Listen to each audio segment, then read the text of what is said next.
ఒకప్పుడు అమెరికా వేసిన ఎత్తుగడ ఇప్పుడు రష్యా వేస్తుంది.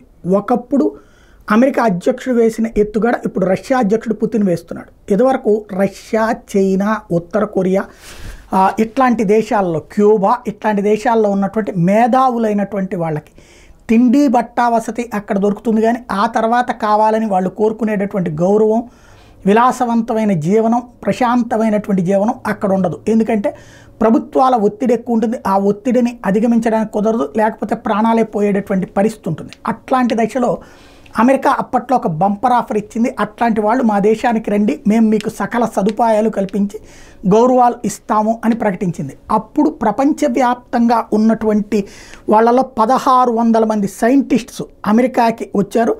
దాన్ని ఆపరేషన్ పేపర్ క్లిప్ అంటారు అప్పట్లో.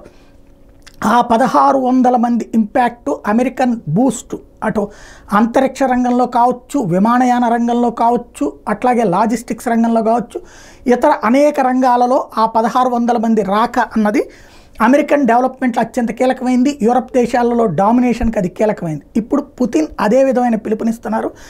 ఎవరైతే ఈ పెట్టుబడిదారీ దేశాలలో విరక్తి చెందారో, అంటే తినగ రాగమతిసి వినగ రాగమతిసించు తినగ వేప తీయగ నుండు అంటారు. అంటే తింటే వేపకాయ కూడా రోజు తింటే తీయగా అనిపిస్తుందట, చేదు కాకుండా. అదే సందర్భంలో వినగా మంచి రాగాలు కూడా చిరాకు పుడుతుందంట. అట్లాగే ఇప్పుడు అమెరికాలో ఈ విలాసవంతమైన జీవితం ఇదంతటి మీద బోరు కొట్టినటువంటి వాళ్ళు పెట్టుబడిదారి విధానం నుంచి సామ్యవాద విధానం వైపు ఇంట్రెస్ట్ చూపెట్టేటటువంటి అవకాశం ఉంటుంది. కాబట్టి అటు రమ్మని పిలుస్తున్నారు.